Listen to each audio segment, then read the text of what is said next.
Celaya, Guanajuato, abril de 2005. Una ciudad que aprendió a convivir con el silencio y con tragedias encapsuladas en carpetas olvidadas, fue sacudida por una revelación que parecía arrancada de una pesadilla.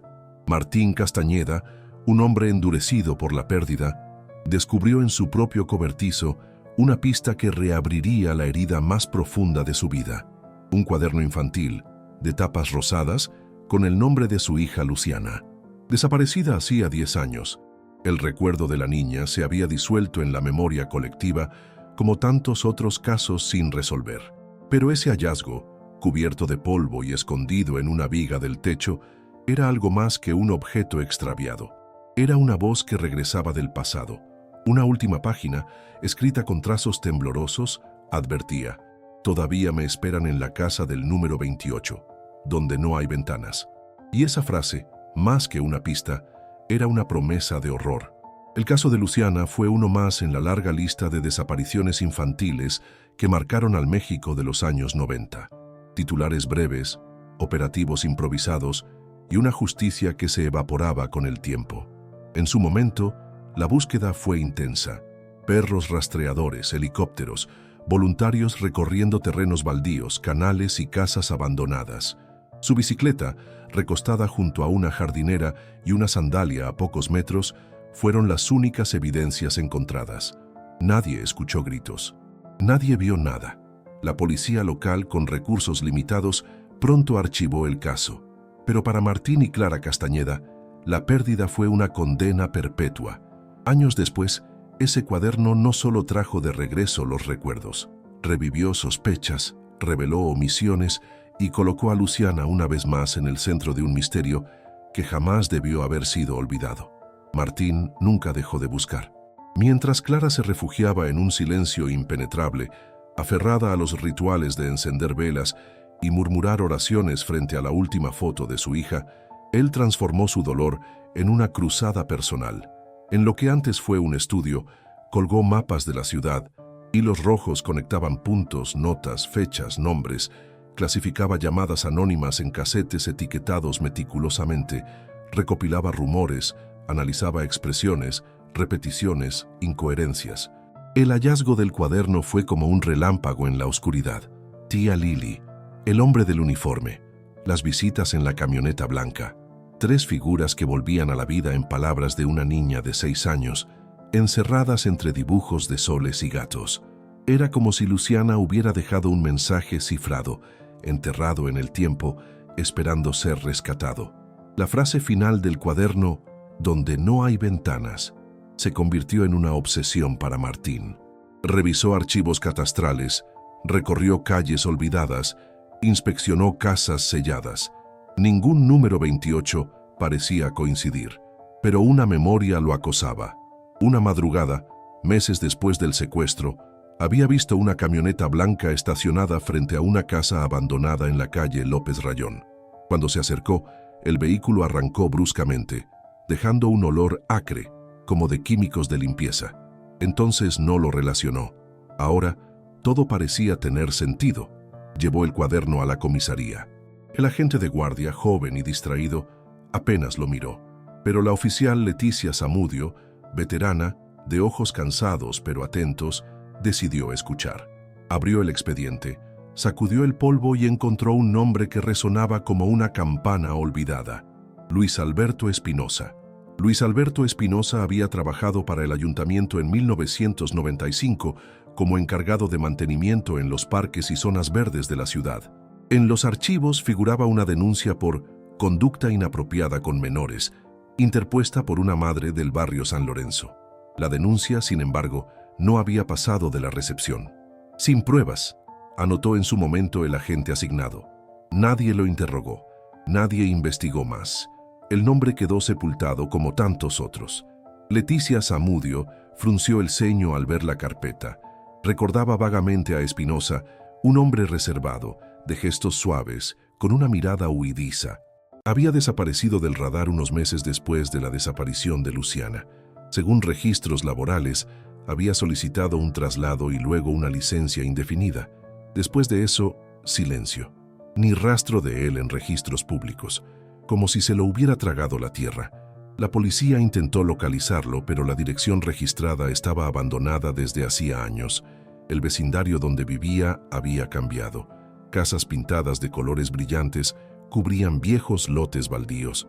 Pocos recordaban al hombre. Algunos lo describían como callado, siempre solo. Otros decían que tenía una hermana, una mujer llamada Lilia, que cuidaba niños en casas particulares. Leticia visitó la zona, mostró fotos antiguas, preguntó en tiendas, en fondas, en la panadería. Una mujer mayor, doña Beatriz, recordó haber visto a Lilia en casa de los Castañeda justo unas semanas antes del secuestro. Era amable, pero rara. No hablaba mucho. Y una vez vi a Lucianita subir a una camioneta blanca con ella, dijo. Esa frase cayó como plomo sobre Leticia. Todo parecía alinearse. El vehículo, el apodo, la cercanía. La tía Lili no era un invento infantil. Había estado ahí, y alguien permitió que desapareciera sin dejar huella. La revelación de que Lilia había trabajado brevemente como niñera para los Castañeda generó una oleada de indignación. ¿Cómo era posible que durante años nadie hubiera mencionado su nombre? ¿Cómo pudo no constar en los interrogatorios iniciales? Leticia Zamudio, con décadas en la fuerza, sabía lo que eso significaba: omisiones, descuidos o encubrimientos. Revisó los primeros informes policiales del caso y notó irregularidades, testimonios sin firmar, hojas faltantes, incoherencias en las declaraciones de los vecinos.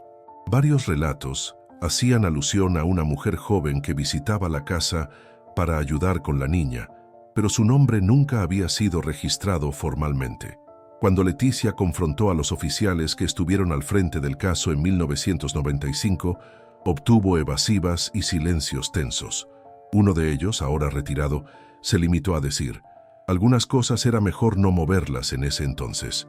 Martín fue notificado de inmediato. Al oír el nombre de Lilia vinculado con la niñera, sintió como si un abismo se abriera bajo sus pies. Recordaba perfectamente a esa joven. Había llegado recomendada por una vecina que también necesitaba ayuda en casa. Lilia era reservada, cumplida, y se mostraba afectuosa con Luciana. Había trabajado para ellos por unas semanas, y luego desapareció repentinamente. Clara, en su fragilidad emocional, no había relacionado su ausencia con la tragedia. Martín, por su parte, había olvidado completamente que ella formó parte de su entorno en esos días. El recuerdo ahora lo golpeaba con fuerza. ¿Y si todo había comenzado allí? ¿Y si la persona que debía cuidar a su hija había sido quien facilitó su desaparición? No solo era el dolor del recuerdo, era la furia de una verdad que había estado escondida a plena vista. La investigación tomó un giro inesperado cuando Leticia localizó a una antigua compañera de Lilia en una lavandería industrial donde ambas habían trabajado por un breve periodo. La mujer, Ana María, accedió a hablar bajo condición de anonimato. Contó que Lilia tenía un hermano que siempre vestía con uniforme de trabajo del municipio y que ambos vivían juntos en una casa antigua en las afueras de la ciudad, cerca de una zona industrial en abandono. Ella no hablaba mucho, pero a veces decía cosas raras, que cuidaba a una niña que era especial, que a veces la sacaba de noche para que no la vieran. Ana María recordó una vez haberla acompañado en su día libre y que Lilia se negó rotundamente a pasar por una calle en particular. Dijo que no quería que la vieran en la casa sin ventanas. Esa frase heló la sangre de Leticia. Martín acompañó a Leticia y su equipo hasta la zona industrial que mencionó Ana María. Entre fábricas oxidadas, depósitos cerrados y estructuras a medio derrumbar, encontraron una construcción sin número visible. La fachada estaba completamente tapiada con bloques de concreto. No había ventanas, solo una puerta metálica cerrada con candados corroídos. El lugar no figuraba en los registros municipales recientes, pero en planos antiguos constaba como una bodega de almacenamiento clausurada hacía más de una década. Solicitaron una orden de inspección. Cuando finalmente accedieron al interior, lo que encontraron fue inquietante. Restos de colchones viejos, latas de comida vencida, dibujos infantiles en las paredes, todo cubierto de polvo, como si nadie hubiera estado allí en años, o como si alguien se hubiera asegurado de borrar todo rastro mucho tiempo atrás. Los dibujos en las paredes eran simples, torpes, hechos con crayones descoloridos y tizas partidas. Mostraban casas con techos puntiagudos, árboles, figuras humanas con sonrisas exageradas, pero uno en particular llamó la atención de Leticia: una camioneta blanca junto a una figura femenina con cabello largo y otra más alta, vestida con algo que parecía un uniforme. Frente a ellos, una niña pequeña, de cabello corto y vestido rosa. No había firma, pero en una esquina se leía, apenas legible, Luciana. Martín se arrodilló frente al mural, sin poder contener el llanto. No había dudas. Esa era la letra de su hija. Ella había estado allí. Durante cuánto tiempo era imposible saberlo, pero de pronto, el horror tomaba forma tangible. Esa bodega no era solo un lugar abandonado, había sido un encierro, una celda. El equipo forense recogió muestras de cabello, fibras textiles, fragmentos de juguetes y una caja oxidada con papeles infantiles. Muchos estaban deteriorados, pero entre ellos hallaron una hoja donde Luciana había intentado escribir una frase completa. A veces me llevan, a veces me dejan sola. Tía Lili dice que pronto tendré otra casa. La escritura era inestable, como si hubiera sido escrita con prisa o miedo. El impacto fue inmediato. La prensa local comenzó a rodear la comisaría. El caso de Luciana, ahora reabierto con evidencia concreta, se convertía en el centro de atención. Pero la presión no solo venía de los medios. También surgieron llamadas anónimas, advertencias. Una noche, el auto de Martín apareció rayado con la palabra «basta» en el parabrisas. Leticia sabía que habían tocado una red más amplia de lo que imaginaban. Los rumores comenzaron a circular con rapidez. Vecinos que antes se habían mantenido en silencio empezaron a hablar, casi siempre bajo condiciones de confidencialidad. Algunos recordaban haber visto a la camioneta blanca estacionada en distintos puntos del barrio durante varios meses antes y después de la desaparición de Luciana. Otros aseguraban haber visto a Lilia conversando con hombres adultos fuera de la escuela primaria local, aunque nunca habían pensado que aquello fuera sospechoso. Pero lo más perturbador vino de una mujer llamada Teresa, quien aseguró haber trabajado como empleada doméstica en la casa de un funcionario municipal en 1995. Según ella, Lilia acudía regularmente a ese domicilio, donde también estaba presente Luis Alberto Espinosa. Una vez escuché algo raro, como si hablaran de llevar a una niña, de enseñarle a obedecer. Pensé que era una broma enferma, pero ahora no estoy tan segura, dijo visiblemente afectada. Con ese nuevo testimonio, Leticia decidió abrir una línea paralela de investigación sobre la posible implicación de figuras políticas o institucionales. El patrón de omisiones, carpetas desaparecidas y testigos ignorados no podía ser casualidad. Además, los archivos mostraban que Espinosa había sido recomendado para el cargo por un exdirector de servicios públicos que, en su momento, fue acusado de encubrimiento en otro caso de abuso infantil, aunque sin consecuencias legales. Martín, por su parte, comenzó a recibir llamadas sin identificador. Al responder, solo se escuchaba una respiración lenta, seguida de un clic. Clara, aunque aún frágil, empezó a notar movimientos extraños frente a su casa. Vehículos estacionados durante horas, desconocidos que simulaban revisar postes o papeleras. El miedo, que había sido constante durante años, ahora tomaba una forma distinta. Ya no era la ausencia lo que aterraba, sino lo que empezaba a salir a la luz. La tensión alcanzó un nuevo nivel cuando un periódico independiente de Guanajuato publicó una nota en portada titulada «El expediente olvidado, Luciana y la red del silencio». El artículo, basado en filtraciones de la propia comisaría, detallaba no solo el hallazgo del cuaderno, sino también las conexiones entre Espinosa, Lilia y varios funcionarios de la época. La publicación incluía fragmentos de las notas de Luciana y fotos del interior de la bodega sin ventanas. La reacción fue inmediata. Desde la Fiscalía Estatal se ordenó una revisión interna de todos los casos de desaparición infantil en la región durante esa década. Al mismo tiempo, desde el ayuntamiento comenzaron a presionar a la comisaría, solicitando los nombres de los responsables de la filtración. Leticia fue citada a declarar ante Asuntos Internos, acusada de comprometer una investigación en curso. Pero Leticia no estaba dispuesta a ceder.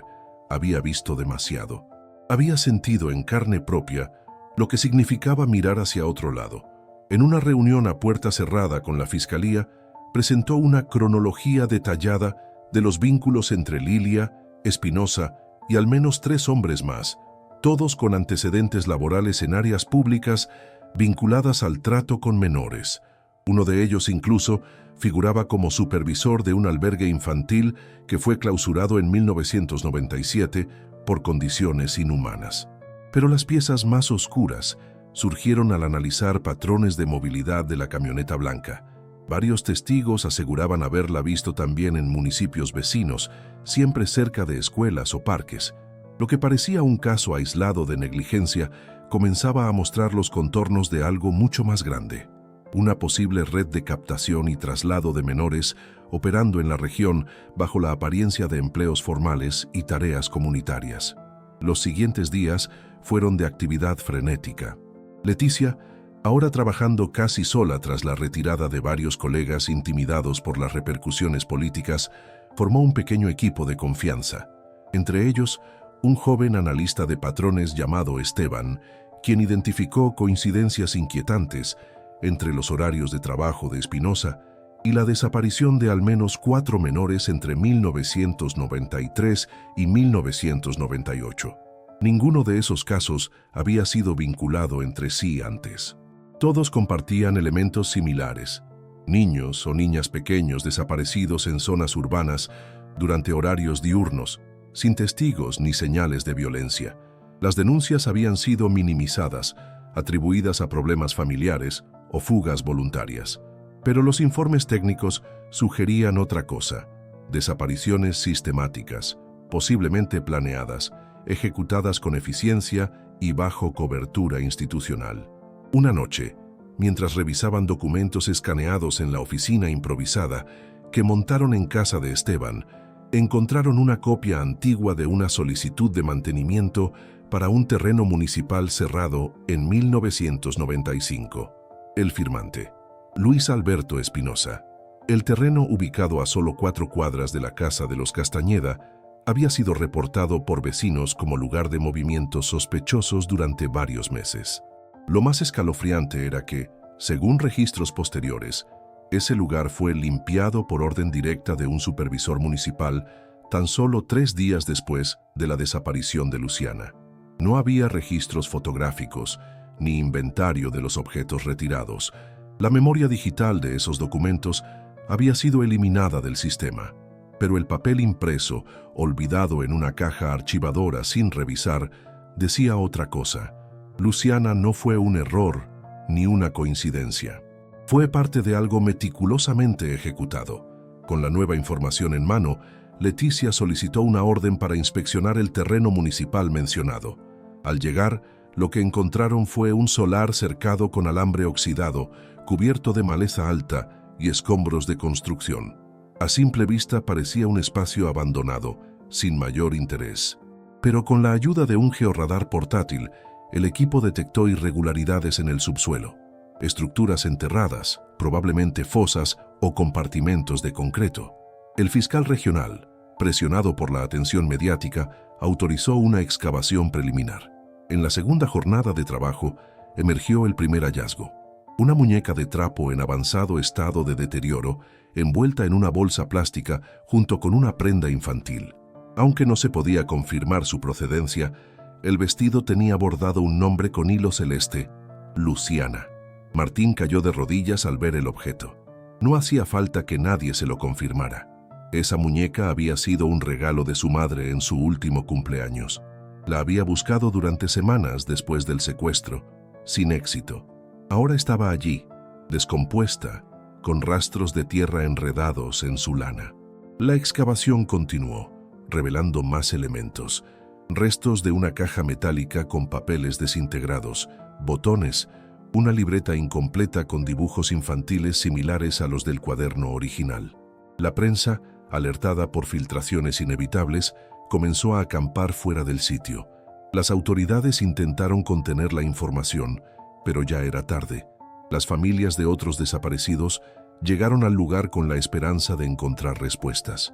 El terreno, en apariencia inofensivo, se transformó en un altar improvisado para la memoria de todos los que nunca volvieron. La presión pública alcanzó niveles sin precedentes.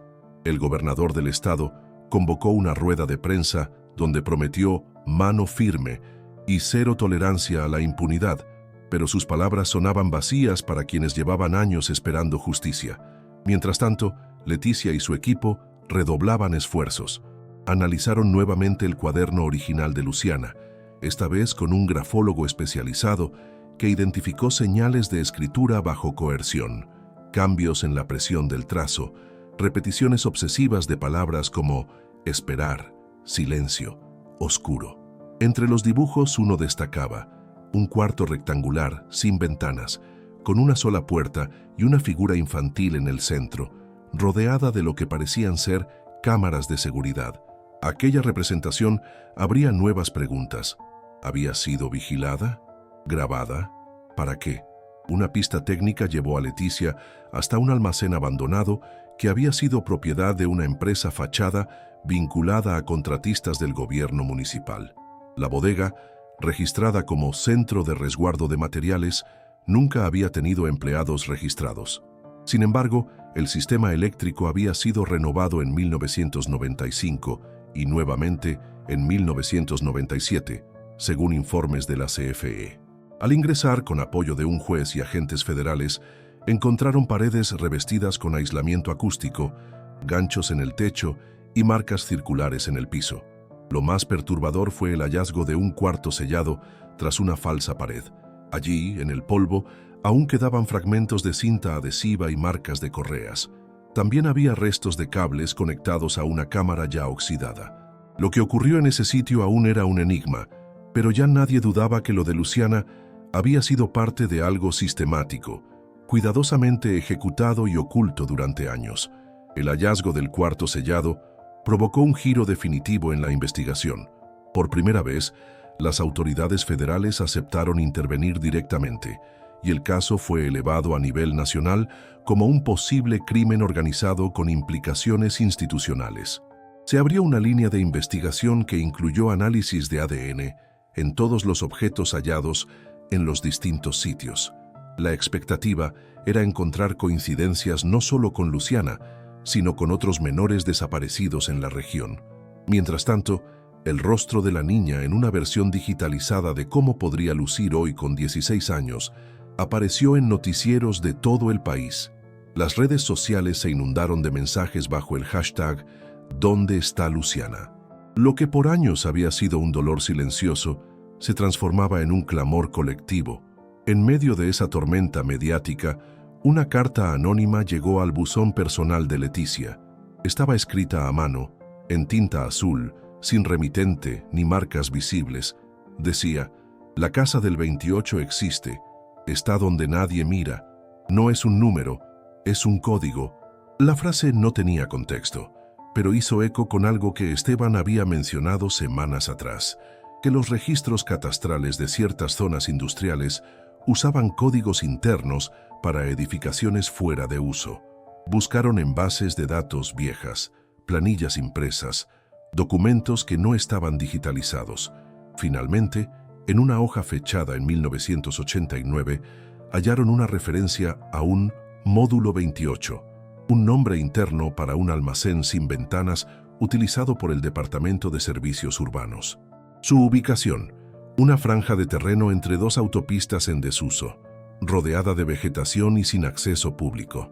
El acceso al llamado módulo 28 fue complejo. El terreno estaba cubierto de maleza espesa, custodiado por una cerca oxidada y sin caminos visibles. Leticia, acompañada por un grupo reducido de agentes y un equipo forense, logró llegar hasta la estructura con ayuda de machetes y drones. Desde el aire, el edificio parecía una caja de concreto sin ventanas, completamente aislado. La puerta principal había sido soldada desde el interior. Tardaron horas en abrirla. Lo que encontraron adentro era escalofriante. Un espacio dividido en 3 habitaciones, con paredes cubiertas de azulejos blancos y una humedad que olía a encierro.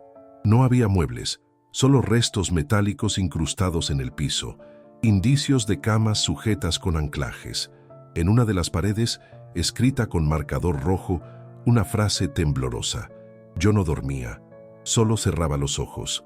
Esa frase marcó un antes y un después para Martín. Verla, leerla, reconocer el estilo de su hija en esa letra mal trazada fue como recibir una bofetada emocional. La estructura fue sellada como escena del crimen, y el análisis preliminar reveló rastros de sangre antigua, fibras textiles infantiles y huellas parciales en las zonas más profundas. Un objeto llamó especialmente la atención: una pequeña placa metálica con el número 28 grabado, clavada al reverso de una de las puertas internas. No había dudas, ese era el lugar al que Luciana se refería en su cuaderno, el lugar donde no había ventanas, el lugar donde probablemente había sido llevada contra su voluntad, y sin embargo no había restos humanos, ni señales recientes. Luciana no estaba allí, ni viva ni muerta, y eso de algún modo era aún más devastador. La prensa no tardó en convertir el módulo 28 en un símbolo del horror. Fotos aéreas del edificio comenzaron a circular junto con imágenes del cuaderno de Luciana y los dibujos hallados en la bodega anterior. Las preguntas se multiplicaban. ¿Cuántos niños pasaron por ahí? ¿Quiénes sabían de su existencia? ¿Por qué estuvo tanto tiempo oculto en documentos olvidados? La presión sobre las autoridades crecía, pero también sobre Martín. Cadenas televisivas lo buscaban a diario. Algunos lo trataban como héroe, otros como un padre que no había hecho lo suficiente. Martín, sin embargo, solo pensaba en una cosa: Luciana pudo haber estado viva hasta hace poco.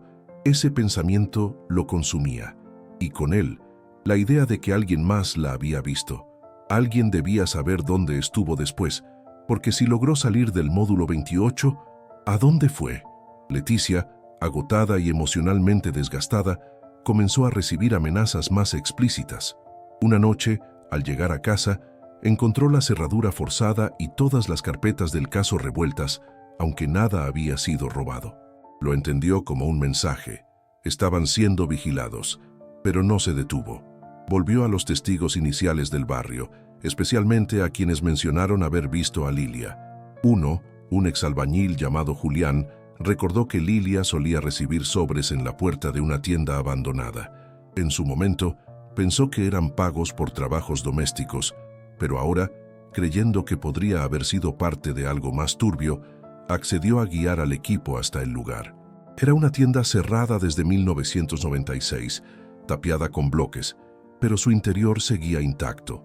En el rincón más oscuro, hallaron algo inesperado: una caja con documentos, fotografías, y en una de ellas, una niña de ojos grandes y cabello oscuro, abrazando a una mujer que sonreía con frialdad.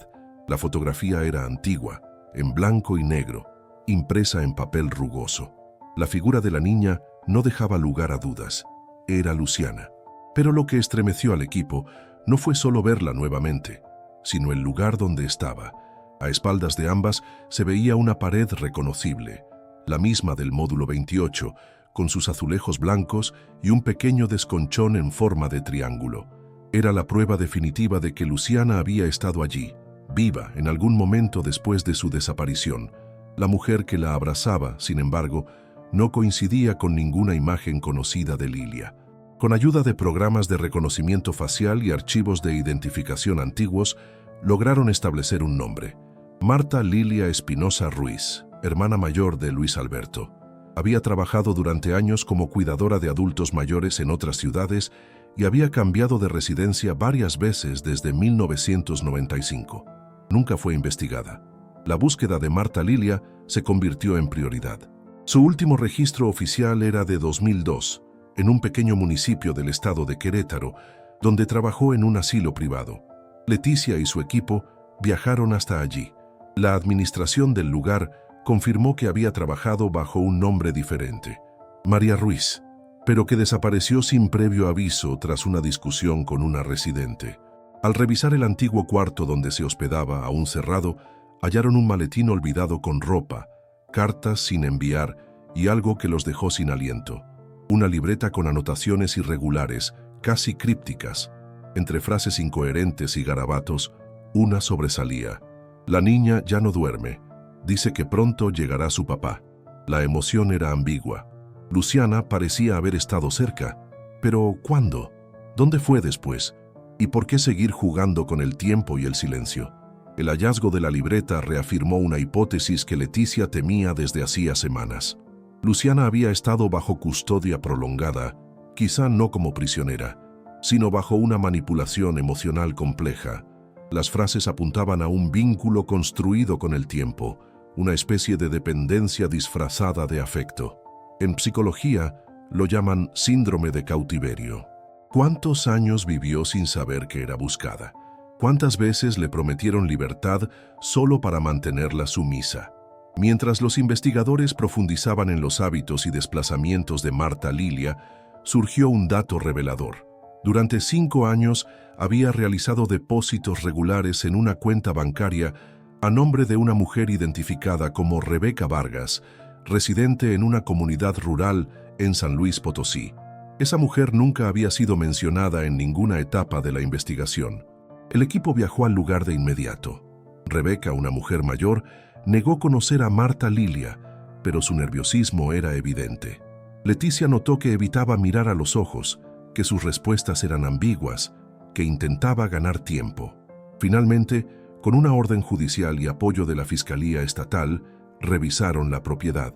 Detrás de la casa principal había una construcción secundaria, una pequeña casita de una sola habitación, sin ventanas, con una puerta de metal reforzada. Al entrar, el aire estaba cargado de humedad y encierro. Había una cama individual, una mesa con crayones gastados, dibujos en las paredes y libros infantiles. En el closet, escondida bajo una manta, hallaron una caja con recortes de periódico, todo sobre la desaparición de Luciana. Rebeca, enfrentada con la evidencia, finalmente habló. Ella estuvo aquí, pero ya no está. Se fue. Dijo que quería encontrar a su papá. La confesión de Rebeca reorientó completamente la investigación. Afirmó que Marta Lilia le dejó a Luciana para cuidarla un tiempo, sin mayores explicaciones, asegurando que era una niña sin familia. Durante casi 3 años, Luciana vivió allí, aislada, bajo el nombre falso de Ana. No iba a la escuela, no hablaba con los vecinos, no salía de la propiedad. Rebeca decía haberle enseñado a leer, a escribir, a cocinar, pero también admitió que le tenía prohibido acercarse a cualquier ventana o puerta. Era por su seguridad, repetía. Leticia comprendió que Rebeca no era una simple cuidadora, sino parte de una cadena de ocultamiento, quizás sin plena conciencia del crimen original, pero cómplice al fin. Luciana, según dijo, desapareció una madrugada del año 2004, dejando solo una nota que decía: «Voy a buscar mi nombre». Esa frase resonó con fuerza en Martín, como si confirmara algo que había intuido durante años, que su hija estaba viva, que nunca dejó de recordar quién era. Las autoridades emprendieron una búsqueda a contrarreloj. Revisaron cámaras de seguridad de terminales de autobuses, hospitales, registros escolares con inscripciones incompletas. Una llamada anónima abrió una nueva posibilidad. Una joven con rasgos similares a los de Luciana había sido vista en un centro de atención para mujeres víctimas de trata en Monterrey hacía pocos meses. Leticia y Martín viajaron hasta allá. Al llegar, mostraron la foto digitalizada del rostro envejecido de Luciana. La coordinadora del centro palideció. Esa chica estuvo aquí. Llegó sola, muy callada. Se llamaba Ana, o eso dijo. Pero un día, después de una terapia grupal, se fue sin avisar. Solo dejó una carta. La carta encontrada en el refugio era breve, escrita con una caligrafía simple, casi infantil. «Gracias por cuidarme, pero necesito saber si alguien me espera. No sé si mi nombre es Ana, Luciana o ninguno. Solo quiero que me reconozcan». Leticia la leyó en voz alta para Martín, y él rompió en llanto. Era su hija. No necesitaba pruebas de ADN ni reconocimiento facial. Esa forma de escribir, esa manera de expresarse, era Luciana. La noticia se filtró a los medios. Miles de personas compartieron la carta en redes sociales. Aumentaron los reportes de posibles avistamientos. Una mujer joven, sola, parecía haber recorrido varios estados, moviéndose en autobuses de bajo costo, durmiendo en albergues o en casas temporales. No pedía ayuda, no se identificaba, pero dejaba rastros. Cartas, dibujos, nombres tachados. Leticia impulsada por el peso emocional del caso, solicitó apoyo federal para crear una unidad especial que rastreara la ruta de Luciana. El mapa comenzó a tomar forma, de San Luis Potosí a Monterrey, luego hacia el sur, pasando por Veracruz, Puebla y posiblemente Chiapas. En cada lugar un patrón: mujeres mayores que la ayudaban por instinto, trabajadores sociales que la recordaban por su timidez extrema, cuidadores que aseguraban que algo en su mirada estaba roto. Martín decidió unirse a la búsqueda activamente. Viajaba de ciudad en ciudad, hablaba en radios comunitarias, colocaba carteles con la imagen de su hija actualizada. En cada terminal, en cada plaza, gritaba su nombre esperando una respuesta. A veces, alguien decía haberla visto. A veces, nada. Pero él seguía, porque ahora no se trataba solo de encontrarla, se trataba de demostrarle que nunca dejó de buscarla. En una tarde lluviosa de septiembre, en un mercado popular de Tuxtla Gutiérrez, una voluntaria que había visto los carteles de búsqueda creyó reconocer a una joven solitaria sentada en una banca, dibujando en una libreta. No pidió ayuda ni mostró temor, pero al ser abordada, se puso de pie y desapareció entre los puestos antes de que alguien pudiera detenerla. Sin embargo, dejó olvidada su libreta. En ella había más dibujos: casas sin ventanas, figuras abrazadas, una bicicleta junto a una jardinera, y al final, una hoja con una sola frase: «Papá, si me ves, sabrás que soy yo». Martín viajó de inmediato al lugar. Sostuvo esa libreta entre las manos con la misma reverencia con que había sostenido el cuaderno rosado. Sabía que Luciana seguía viva, que estaba cerca, que tenía miedo, pero también esperanza. Leticia coordinó una búsqueda intensiva en los alrededores.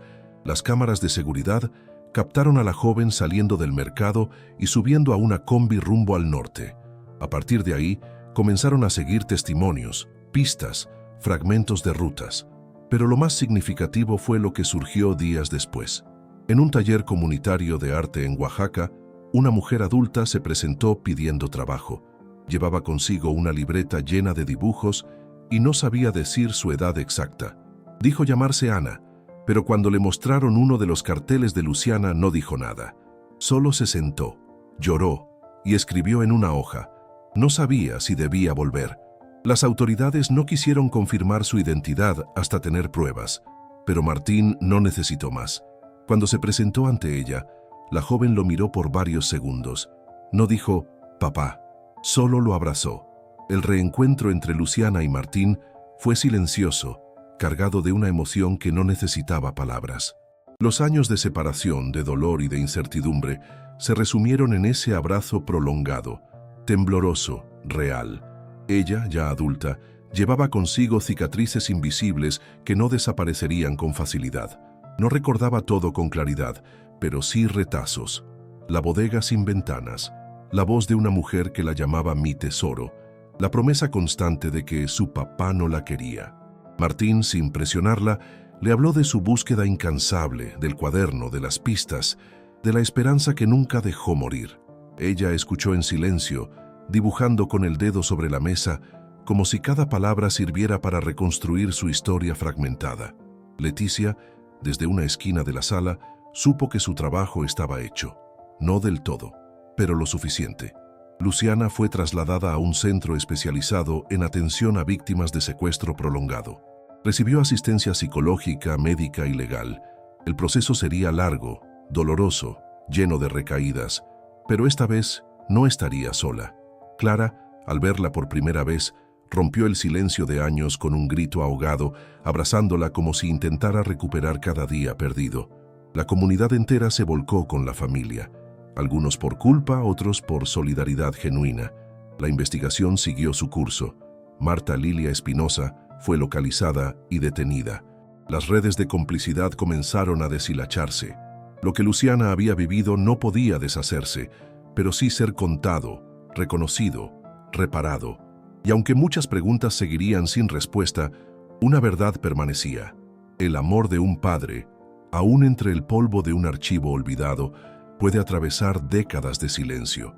Los años que siguieron al reencuentro fueron para Luciana un viaje entre la reconstrucción y la aceptación. Nunca quiso volver al lugar donde fue hallado el cuaderno, ni visitar el módulo 28. Prefería caminar por parques, sentarse en plazas donde los niños jugaban en bicicleta. En ocasiones, le entregaba a su padre pequeños dibujos. Una flor, una casa con ventanas, un perro de orejas caídas. Era su manera de nombrar lo que no podía explicar. Clara, más callada que antes, pero ahora presente, tejía en silencio bufandas que dejaba sobre su cama. Nadie presionaba, nadie preguntaba más de lo necesario. La familia, rota por dentro durante tantos años, encontraba su forma de volver a respirar. No se trataba de justicia completa, ni de olvido. Se trataba de seguir. Leticia se retiró meses después del cierre oficial del caso. Rechazó homenajes y entrevistas. Guardó una copia del cuaderno de Luciana entre sus archivos personales, junto con una nota que decía: «Lo que se busca con el corazón, se encuentra con el alma». A veces caminaba por la calle López Rayón y miraba hacia el terreno baldío donde todo empezó. Ya no quedaba nada visible, pero ella sabía lo que hubo, sabía lo que dolía. El caso Castañeda provocó reformas internas, reestructuración de archivos, creación de protocolos nuevos. Pero más allá de lo legal, dejó una marca emocional imborrable en la ciudad. Luciana nunca quiso ser símbolo, solo una hija reencontrada. Y así, con pasos tímidos pero firmes, caminó una mañana al lado de su padre por la calle donde solía jugar, y esta vez nadie desapareció. Con el paso del tiempo, Luciana aprendió a decir su nombre en voz alta sin que le temblara la voz. Volvió a estudiar, primero en casa, luego en aulas pequeñas donde se sentía segura. Su historia se convirtió en testimonio para muchas otras personas desaparecidas, aunque ella siempre repitió lo mismo: «No quiero que me recuerden por lo que me hicieron, sino por lo que volví a ser». A Martín, cada vez que la escuchaba, se le humedecían los ojos, pero mantenía la sonrisa. Había pasado de buscar desesperadamente a proteger con calma, de la oscuridad más profunda a una luz tenue, pero real. Clara, desde su nuevo papel como madre sobreviviente, se unió a grupos de apoyo. Encontró sentido en acompañar a otras madres, repitiendo una sola frase: «El silencio nunca más». La casa de los Castañeda, aquella donde todo comenzó, fue restaurada. En el patio trasero, donde Luciana jugaba antes de desaparecer, Martín construyó un pequeño jardín con flores color violeta, el color favorito de su hija. Al centro, una placa discreta con una inscripción sencilla: «Aquí comenzó la espera, aquí terminó el silencio». Luciana no quiso cambiar esa casa por otra. Dijo que era el único lugar donde podía dormir sabiendo quién era. El expediente sigue abierto para otros responsables aún no identificados, pero la historia de Luciana ya no es solo un caso, es un símbolo de resistencia, un eco en el México que no olvida, una prueba de que incluso en medio de la oscuridad más absoluta hay palabras que esperan ser leídas, aunque pasen 10 años encerradas en un cuaderno de tapas rosadas.